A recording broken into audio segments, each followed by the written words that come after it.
The demolition crew was already positioning their equipment around the HOA's million-dollar pool complex when Margaret finally opened the envelope I'd handed her. Her scream could be heard 3 blocks away, the sound of pure disbelief echoing across the manicured lawns of Silverstone Estates as she realized everything they'd built was about to come crashing down. But let me rewind to 6 weeks earlier, when I was just a marine biologist trying to test water samples from my own lake. That morning had started like any other research day, with me pulling on my wetsuit at 5:30 a.m., the Colorado mountain air crisp enough to see my breath. Silver Pine Lake stretched before me. 60 acres of pristine alpine water that had been in my family since my Aunt Dolores passed away 8 months ago. The early morning mist hung over the surface like nature's own privacy curtain, and I thought I'd have at least 2 hours of peaceful data collection before the world woke up. I was wrong. Before I dive into how a simple water quality test turned into the biggest property dispute in Colorado history, I want to thank you for being here. Your support through the thanks button below helps me share these incredible stories that need to be heard. Every contribution, no matter how small, helps document these modern David versus Goliath battles that play out in neighborhoods across America. These aren't just stories. They're warnings and lessons wrapped in real-life drama, and trust me, what happened next will make you question everything about property rights and who really controls the ground beneath our feet. Now, let me tell you about the morning that changed everything. My name is Ezra Whitmore, and at 34, I'd spent more time studying algae than arguing with neighbors. The lake property was unexpected, inheritance from Aunt Dolores, a woman who'd lived alone on these 60 acres for 40 years. Conducting her own research on high-altitude aquatic ecosystems, I'd visited her maybe a dozen times growing up. Each summer spent learning about pH levels and microscopic organisms, while other kids were at soccer camp. When she passed, leaving me everything, I saw it as a chance to continue her work while finishing my doctorate on climate change, impacts on freshwater systems. The property itself was magnificent in its simplicity. A modest 2-bedroom cabin sat about 50 yards from the shoreline. Solar panels on the roof and a small dock extending into the water. The lake was roughly circular, maybe 800 yards at its widest point, surrounded by towering pines and fed by underground springs that kept the water crystal clear year-round. To the east, where the property line supposedly ended, sat Silverstone Estates, a gated HOA community that had sprouted up 15 years ago like mushrooms after rain. I'd been collecting water samples for exactly 17 minutes when I heard the motors. Not the gentle putt-putt of fishing boats, but the aggressive roar of jet skis. 3 of them came screaming around the bend, sending waves crashing against the shoreline and disturbing sediment I'd been carefully documenting. But it was the 4th boat that really caught my attention. A pristine white pontoon boat with Silverstone security emblazoned on the side. Standing at the helm like some sort of suburban admiral was Vivienne Ashcroft, president of the Silverstone Estates Homeowners Association. Even from 50 yards away, I could see her perfectly styled platinum blonde hair somehow maintaining its shape despite the morning breeze. She wore a navy blazer over white pants, an outfit that screamed authority but whispered impracticality for lake patrol. "You there?" Her voice carried across the water through a megaphone that seemed excessive given the distance. "This is private property. You need to leave immediately." I straightened up from where I'd been, kneeling on my small research kayak, careful not to tip the sample containers. "This is my property," I called back, not bothering with amplification.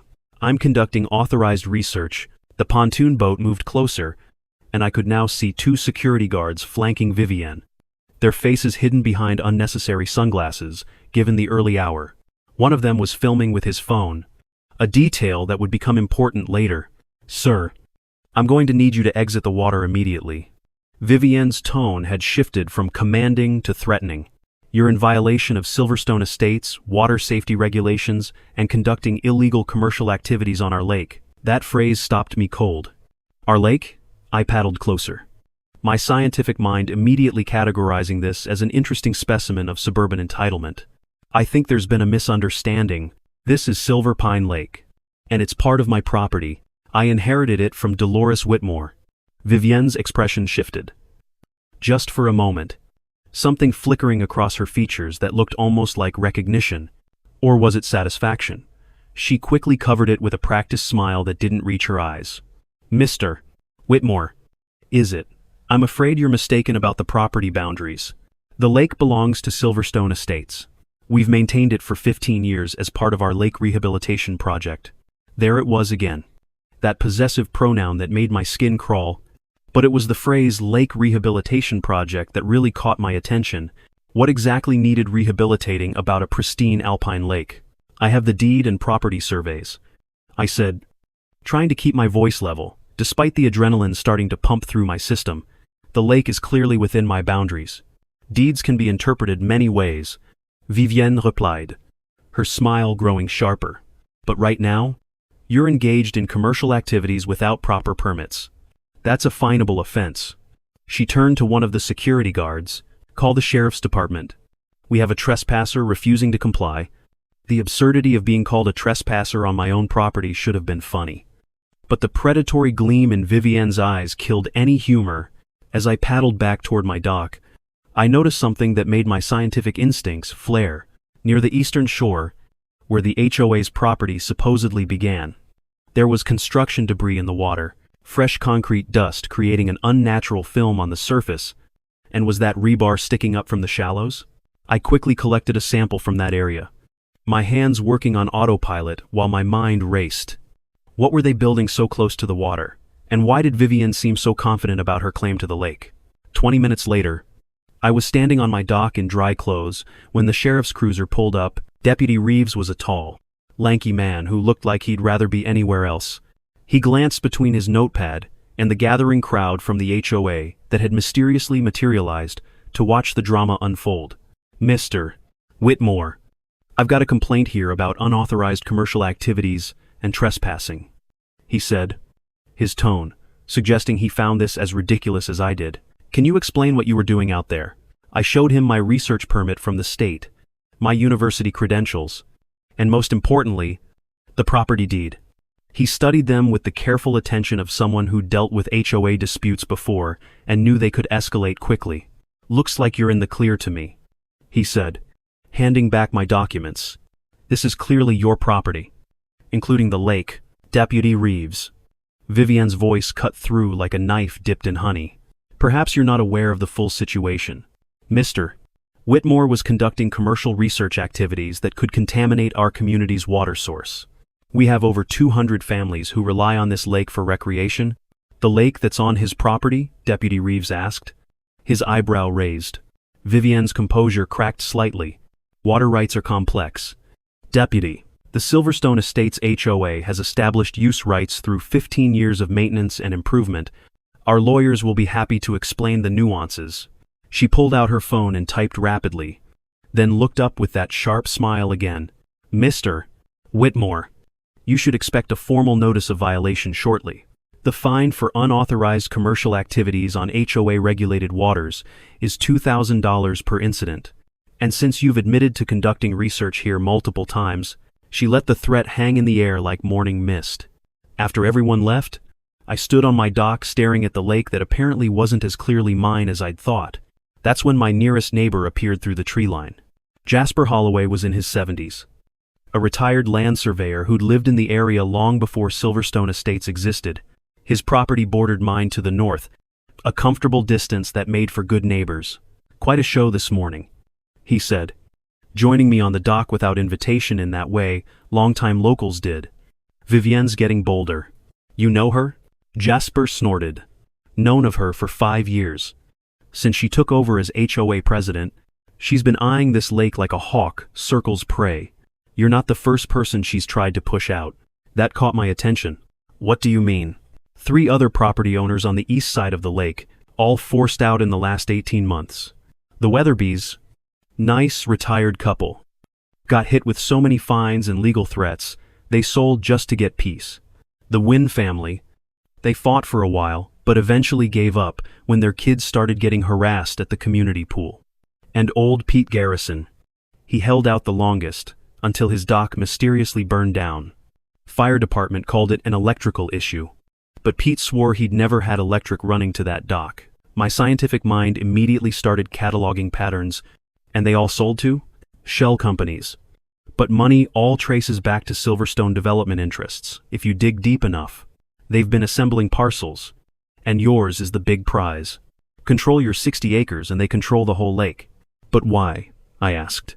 Though I was starting to form hypotheses, Jasper looked out over the water, his weathered face troubled. You haven't seen the Phase 2 development plans, have you? Big secret? But I've got friends in the county planning office. They're planning something major. And it all centers on this lake. Marina. Expanded beach club. Maybe even a hotel.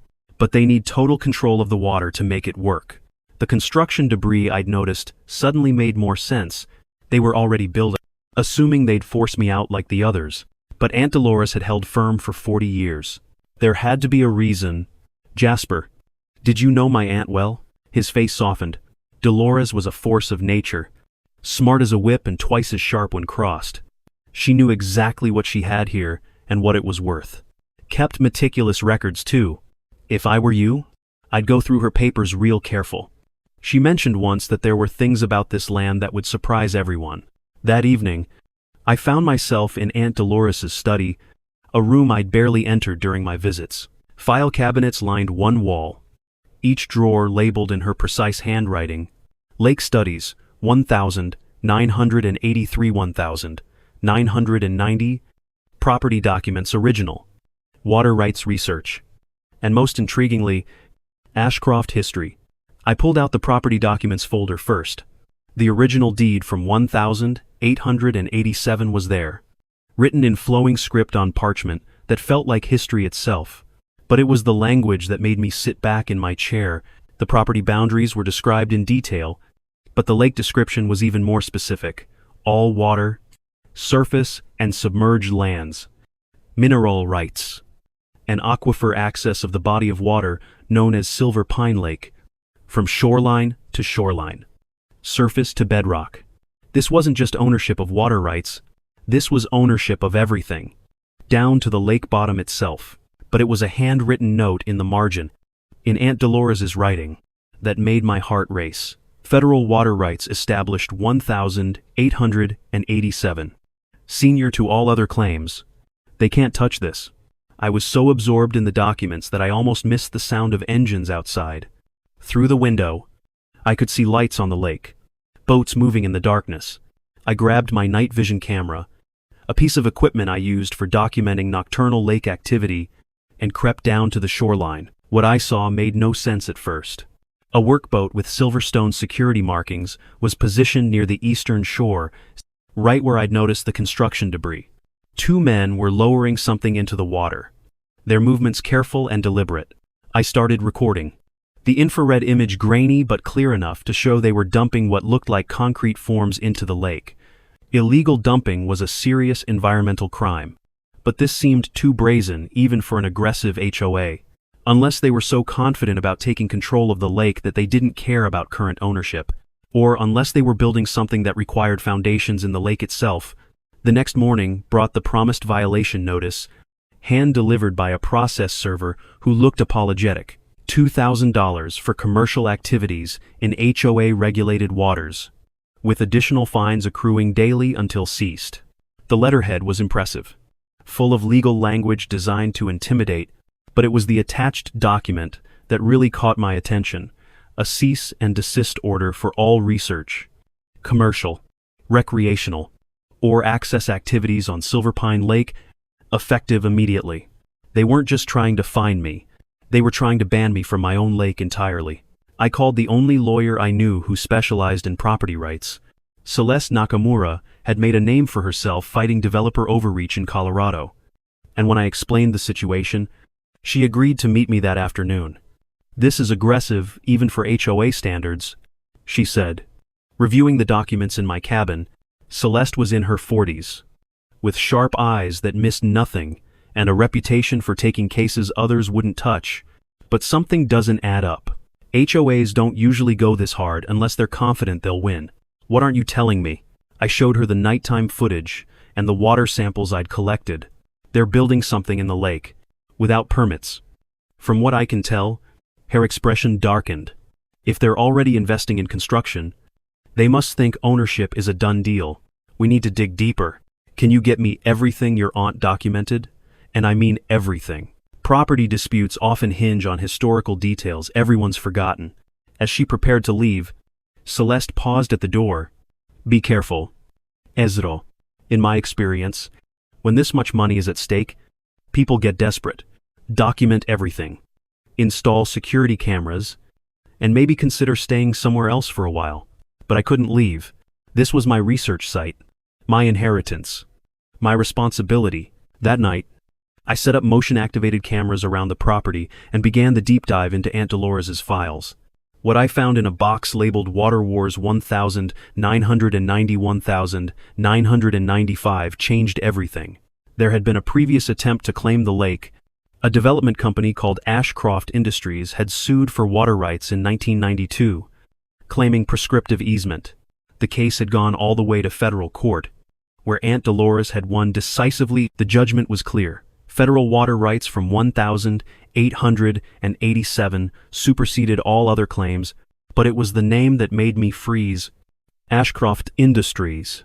The lead plaintiff was listed as Vincent Ashcroft, represented by his daughter, Victoria Ashcroft. Fresh out of law school. Victoria. Vivienne. The ages would match. I cross-referenced with the Ashcroft history file and found newspaper clippings from the 1990s. Vincent Ashcroft had been a major developer who'd lost millions when the water rights case failed. His planned resort development had collapsed, taking his fortune with it. There was even a photo from the courtroom, showing a young woman who was unmistakably Vivienne. Her face twisted with rage as the verdict was read. This wasn't just about property.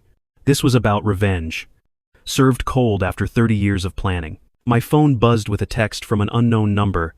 You should stop digging into the past. Some things are better left buried. Like what's under the pool. What pool? The HOA's community pool was nowhere near the lake, sitting up on the hillside with views of the water. Unless. I pulled up satellite images on my computer. Comparing current photos with historical ones from the county database, there it was. The $1 million pool complex, built 5 years ago, according to the HOA's website, sat exactly where the property lines got fuzzy. More importantly, it sat directly over what historical maps showed as a natural spring that fed into the lake. If the true property line extended further than everyone assumed, and if that spring was part of the lake's water system, as defined in the 1887 deed, then the HOA might have built their crown jewel on my land, over my water. The implications were staggering. But I needed proof. Not speculation. I needed a modern survey based on the original deed descriptions. Not the casual fence lines everyone had been assuming were accurate for decades. The next morning, I was on the phone with 3 surveying companies when Vivienne appeared at my door. She was alone this time. Her power suit replaced with casual clothes that somehow looked even more calculated. Mr. Whitmore. Ezra. Can we talk? Her voice had lost its edge, replaced with something that might have been concern. I think we've gotten off on the wrong foot. I didn't invite her in, but I stepped onto the porch. What do you want? Vivienne, I want to make you an offer, she said, her eyes scanning the property with an appraiser's calculation. The HOA is prepared to purchase your property for well above market value. $3 million. Cash. Closing in 30 days. You could continue your research anywhere in the world with that kind of funding. Not interested. Her face tightened. You haven't heard the full offer. We'd also drop all fines and violations, provide a glowing recommendation to your university. Even name the lake after your aunt if you'd like. Everyone wins. Why do you want it so badly? I asked, watching her reaction carefully. For a moment, that mask slipped again. This lake belongs with Silverstone Estates. We've invested too much to let it remain in outside hands. The community deserves to fully enjoy what we've built here over 15 years. What you've built, I repeated. Like the pool complex? Her eyes sharpened. Among other amenities, yes. We've transformed this area from a neglected wilderness into a thriving community. Your aunt's selfishness held back progress for decades. Selfishness? She was conducting important environmental research. Vivienne laughed. A bitter sound. Research? Is that what she called it?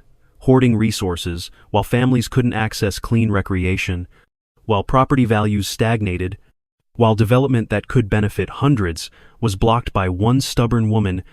The venom in her voice confirmed my suspicions. This was personal. I know who you are. I said quietly, Victoria Ashcroft. I know about the lawsuit in 1992. Her face went pale. Then flushed red. That has nothing to do with this, doesn't it?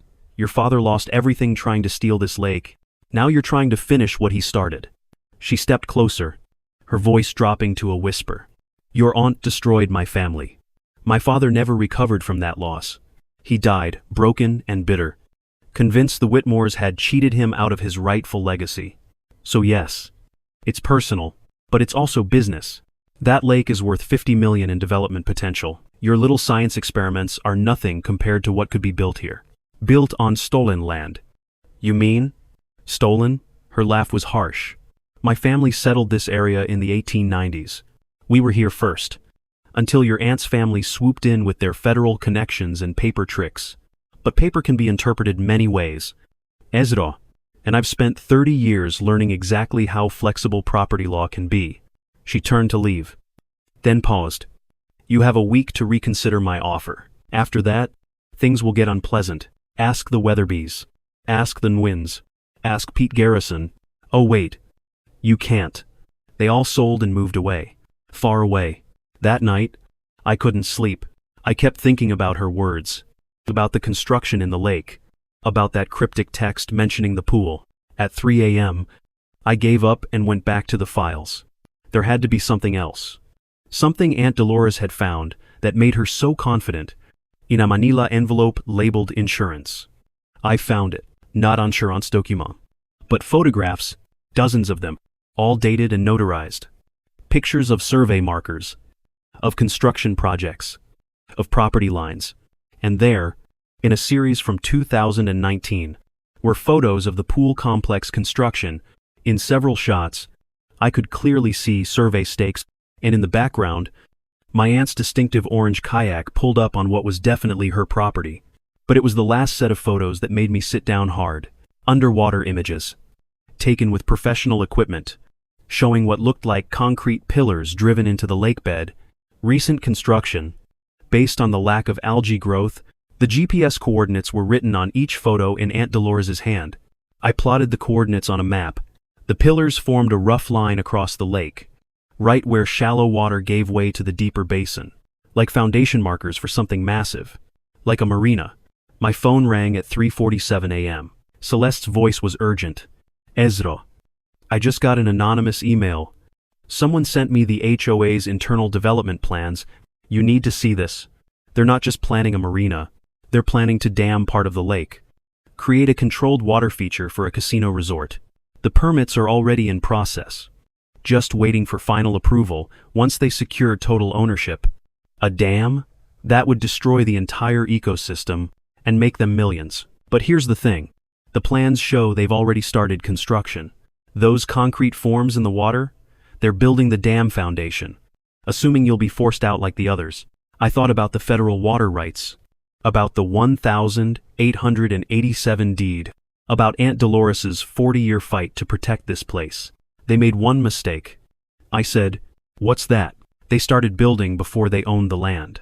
Or more specifically, they built on land they don't own. Celeste, I need you to file for an emergency injunction first thing in the morning. And get me the best surveyor in the state. It's time to find out exactly where my property lines really are. As dawn broke over Silver Pine Lake, I stood on my dock with a new understanding. This wasn't just about a lake or property rights.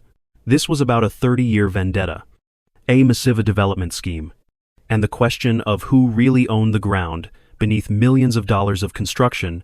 The demolition crew I'd mentioned at the beginning, they were still 6 weeks away, but the seeds of destruction had already been planted, growing in concrete and rebar beneath the pristine waters of a lake that Vivian Ashcroft thought she could steal. She had no idea what was coming. That mysterious text about what was under the pool? Someone knew something. The federal water rights from 1,887? They were about to become very relevant.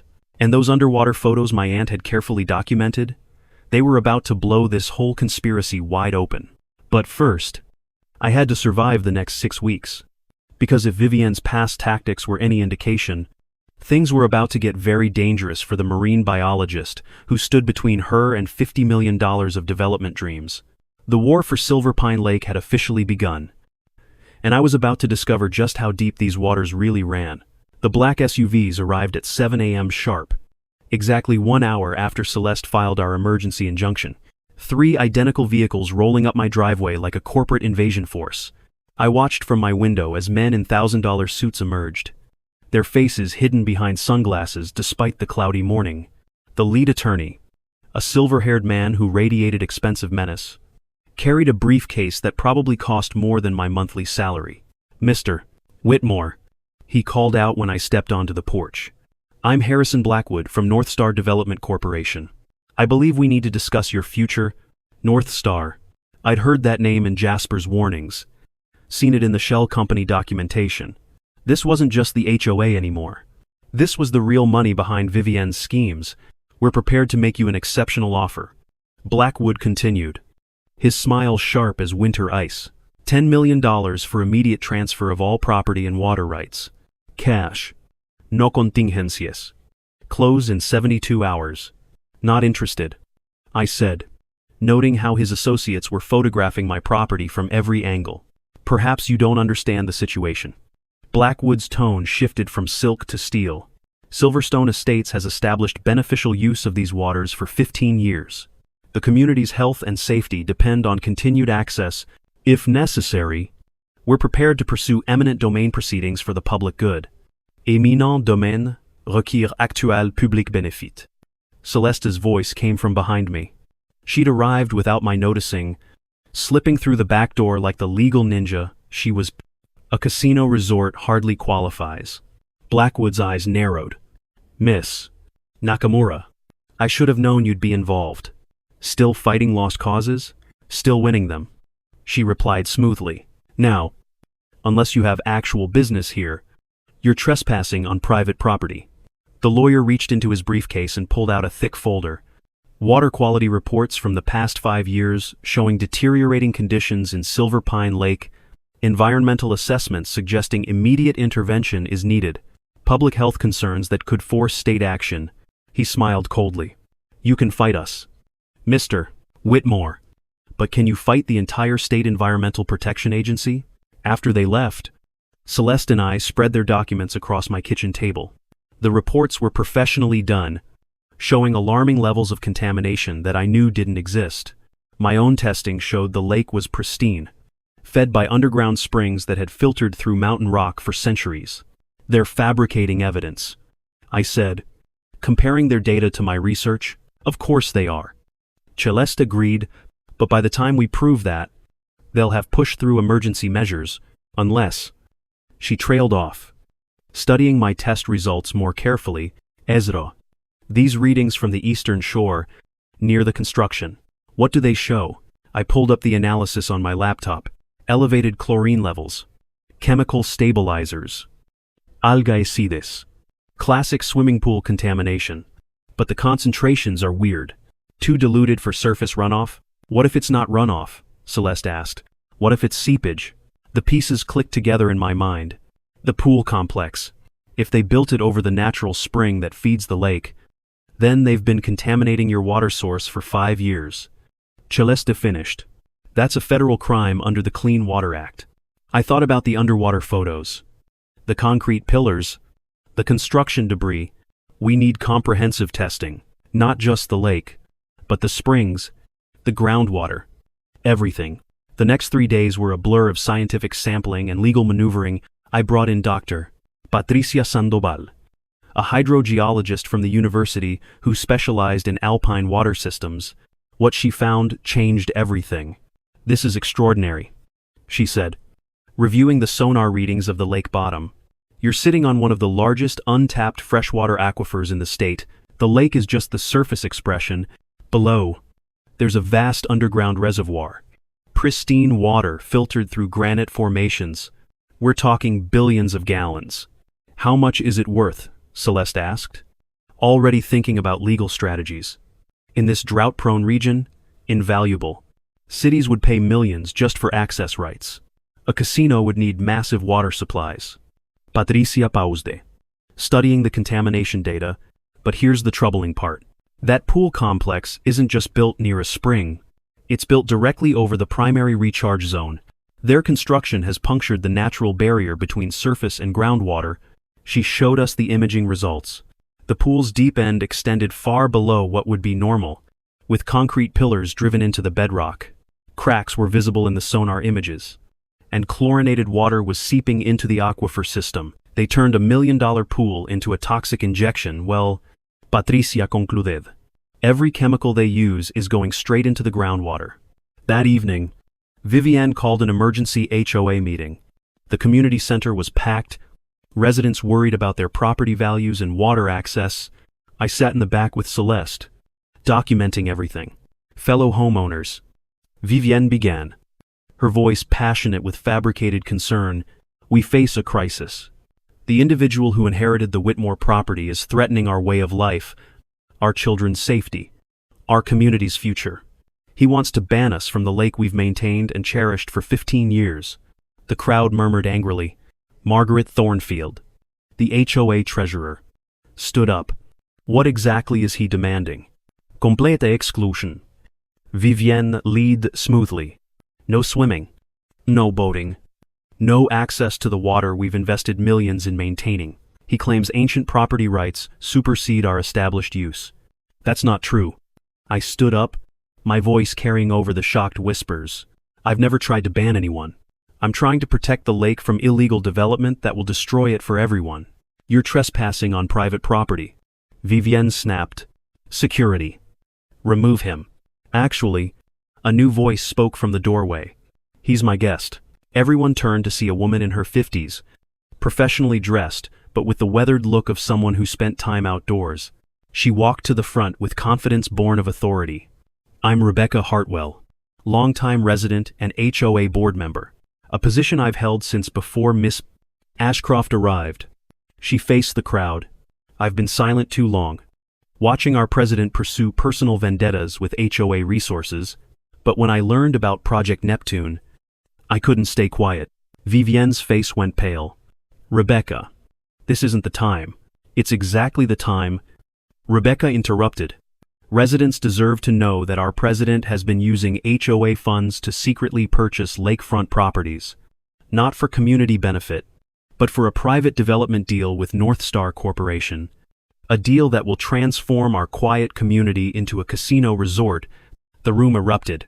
Residents shouted questions, demanded answers. Vivienne tried to regain control, but Rebecca wasn't finished. I have copies of the real development plans, she announced, distributing folders to nearby residents. Phase 1 was the pool complex. Built to establish infrastructure, Phase 2 is a marina and hotel. Phase 3 is a full casino resort. Our homes will be surrounded by traffic, noise, and commercialization. Also, Miss Ashcroft can profit from a personal vendetta against the Whitmore family. You're out of order. Vivienne shrieked. But her authority was crumbling. I also have this. Rebecca held up a flash drive, recording of our last board meeting where you explicitly stated, and I quote, "Once we force out Whitmore, North Star will make us all rich. The casino deal will triple our property values." The crowd turned ugly. Residents who trusted Vivienne began shouting about betrayal, about misused funds, about destroyed community character. Security guards, unsure who they were supposed to be protecting, stood frozen. There's more. Rebecca continued over the chaos. The pool complex Miss Ashcroft pushed through 5 years ago? It was built without proper surveys. I've had an independent analysis done. She pulled out a large map. The pool extends 43 feet over the true property line, onto Whitmore land. He felt Celeste grab me arm. This was the confirmation we'd been seeking. Furthermore, Rebecca's voice rose above the crowd. The construction has damaged the natural aquifer system. We've been contaminating groundwater with pool chemicals for 5 years. The EPA has been notified. Vivienne's composure finally shattered completely. You idiots, she screamed at the crowd. Don't you understand? That land was stolen from my family. My grandfather developed this entire region until the Whitmores used legal tricks to steal our crown jewel. I've spent my entire life planning to get it back. to finish my father's vision, and I was so close to finally making them pay. The admission hung in the air like a toxic cloud. Someone was recording on their phone, capturing every word of the breakdown. My father died believing he'd failed. Vivienne continued, tears streaming down her face. Died knowing the Whitmores had beaten us. But I swore on his grave I'd get that lake back. Every move I've made, every position I've taken, has been for this moment. To reclaim what's rightfully ours, and build the resort that should have existed 30 years ago. So you used us, someone shouted from the crowd. Our money, our trust. For your personal revenge? It wasn't revenge. Vivienne insisted desperately. It was justice. That lake belongs with this community. Not hoarded by selfish academics pretending their little experiments matter more than progress. Celeste stood up.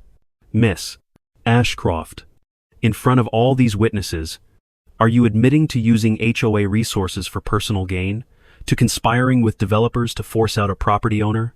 To knowingly building on land you didn't own? Vivienne's eyes darted around the room like a trapped animal.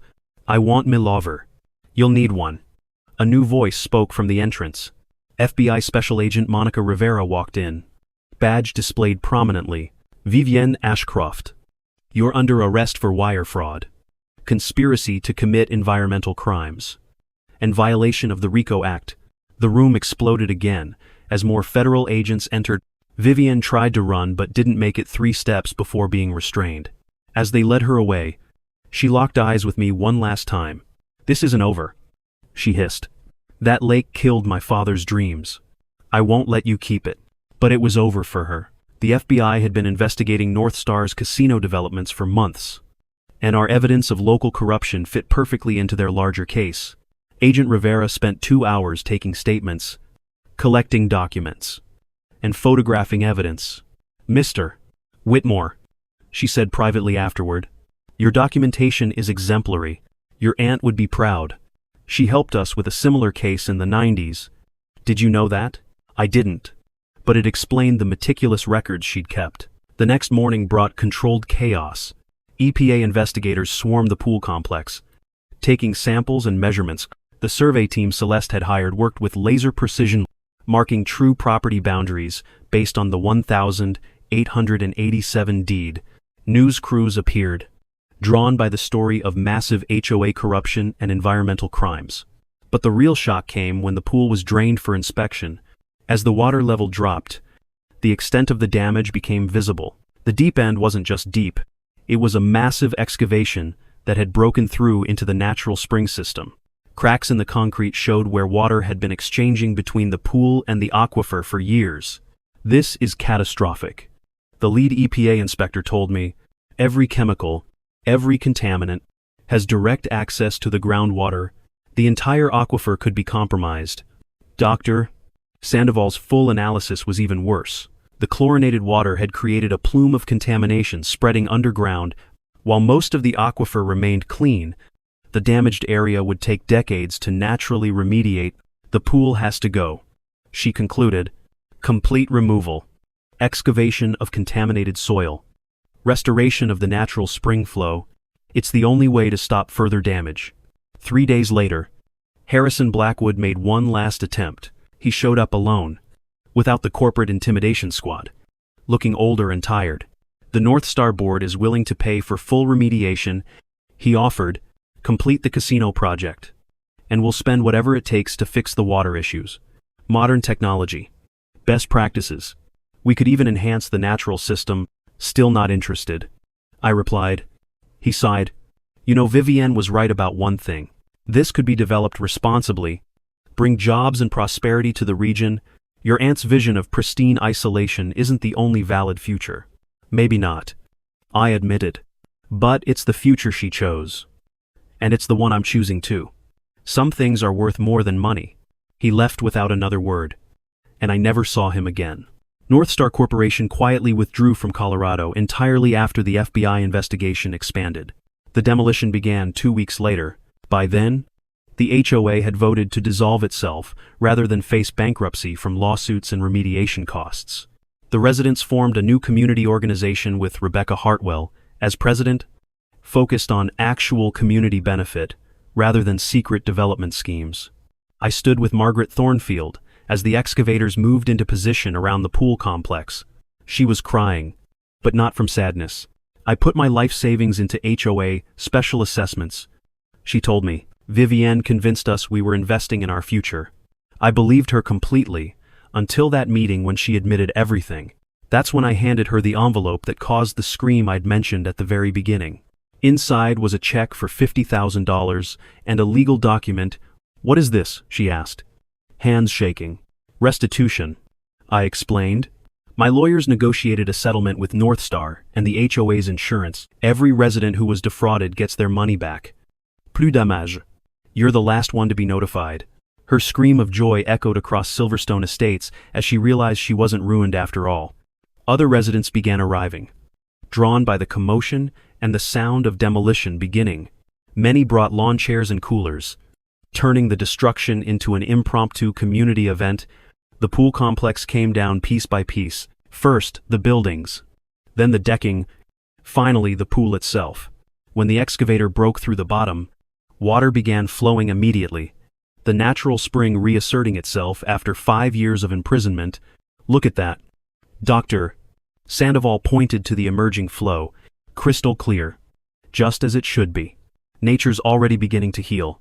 The remediation took 3 months. Contaminated soil was removed. The spring channel was restored, and native plants were established to prevent erosion. The HOA's insurance and North Star's settlement covered all costs, with enough left over to fund water quality monitoring for the next decade. Vivienne Ashcroft was sentenced to 8 years in federal prison for environmental crimes and fraud. Several North Star executives joined her, their casino empire crumbling under investigation. The development rights they'd assembled through shell companies reverted to a land trust, ensuring protection for the watershed. 1 year later, I stood on my dock in the early morning, preparing for another day of research. The lake stretched before me, pristine and peaceful, no longer threatened by casino dreams or chlorinated contamination. My monitoring showed the aquifer healing faster than expected, nature's resilience surprising. Even the experts, Jasper joined me as he often did, bringing coffee and companionship. "Your aunt would be proud," he said, watching an eagle circle overhead. "You didn't just save the lake, you saved the whole community from becoming something it was never meant to be." Rebecca Hartwell appeared on the restored shoreline trail, leading a group of residents on a nature walk. She waved, and I waved back. The new community organization had partnered with my research, turning conflict into collaboration. School groups visited monthly to learn about aquatic ecosystems. The university established a permanent research station. "You know what the irony is?" I said to Jasper. Vivienne was so focused on revenge that she couldn't see the real treasure. It wasn't about development potential or casino profits. "It's about this." I gestured to the sunrise reflecting off the water, the fish jumping for insects, the osprey diving for breakfast. "Clean water's going to be worth more than casinos soon enough." Jasper agreed. "Your aunt knew that, fought to protect it for 40 years. Now it's your turn." A boat motor interrupted our philosophy. One of my research assistants was arriving for the day's sampling. The aluminum boat wasn't much different from the one that had started this whole conflict. Just a simple tool for understanding and protecting the lake. As I prepared to head out on the water, I thought about Vivienne sitting in her federal cell, still probably plotting revenge that would never come. She'd spent 30 years planning to steal something that could never really be owned, only stewarded. In trying to destroy my family's legacy, she'd only strengthened it. The lake didn't care about property lines or family feuds. It simply existed, cycling water from sky to spring to surface and back again. My job was to understand it, protect it, and ensure it remained for future generations. Everything else, the million-dollar pools and casino dreams and HOA power plays, was just human static against the deeper rhythm of nature. But sometimes that static needed to be silenced. Sometimes someone had to stand up and say no to progress. That wasn't really progress at all. Sometimes the best development was no development. The demolition crew had done their work and gone. The lawyers had filed their briefs and moved on to other cases. The news crews had found other scandals to cover. But Silver Pine Lake remained, protected by federal water rights from 1000 887, and the determination of people who understood that some things were too valuable to sell, I pushed off from the dock and headed out onto my lake. Ready for another day of the work my aunt had started, and I would continue. Behind me, the restored spring bubbled up through what had once been a toxic pool, nature already erasing human arrogance with patient persistence. The war for Silver Pine Lake was over. The lake had won. And in the end, that's all that really mattered. But the most satisfying moment came when I received a letter forwarded from the federal prison where Vivienne was serving her sentence. I almost threw it away unopened. But curiosity won. Mr. Whitmore. Her handwriting was still precise despite her circumstances. I've had time to think in here, to really think, without the noise of ambition and revenge clouding my judgment. I drove past that lake every day for 5 years, so focused on taking it that I never truly saw it, never understood what my father's obsession had cost our family. Not money, but peace. Not legacy, but life. I'm writing to say what I should have said at the beginning. The lake belongs where it is. My only request is that someday, when I'm released, I might be allowed to see it as it really is. Not as a possession to be claimed, but as something worth protecting. I don't expect forgiveness. I just wanted you to know that prison has taught me what freedom really means. It's not owning everything you can see. It's being able to see clearly what should never be owned. I sat with that letter for a long time, thinking about cycles of revenge and redemption, about how water always finds its level. Eventually, I filed it with Aunt Dolores's papers, another piece of the lake's complex history. The research station was officially dedicated on a crystal-clear September morning. Exactly 2 years after that first confrontation with Vivienne, scientists, community members, and journalists gathered to celebrate not just a building, but a vision realized. The keynote speaker was Dr. Patricia Sandoval, who'd become our lead researcher. This lake, she told the crowd, represents something larger than scientific discovery. It shows what's possible when communities choose conservation over exploitation, when we recognize that some resources are too valuable to monetize in traditional ways. The water flowing beneath us could have filled casino fountains and hotel pools. Instead, it will irrigate experimental crops that could feed millions, support research that could define sustainable agriculture for the next century, and remain pure for generations yet unborn. Standing there, surrounded by former adversaries turned allies, watching students prepare equipment for water sampling, seeing the community that had formed around protection rather than profit, I finally understood why Aunt Dolores had fought so hard for so long. She wasn't just protecting a lake, she was preserving possibility itself, and perhaps that was the greatest gift of all. Not just preservation, but transformation, not just protection, but progress of the kind that actually mattered.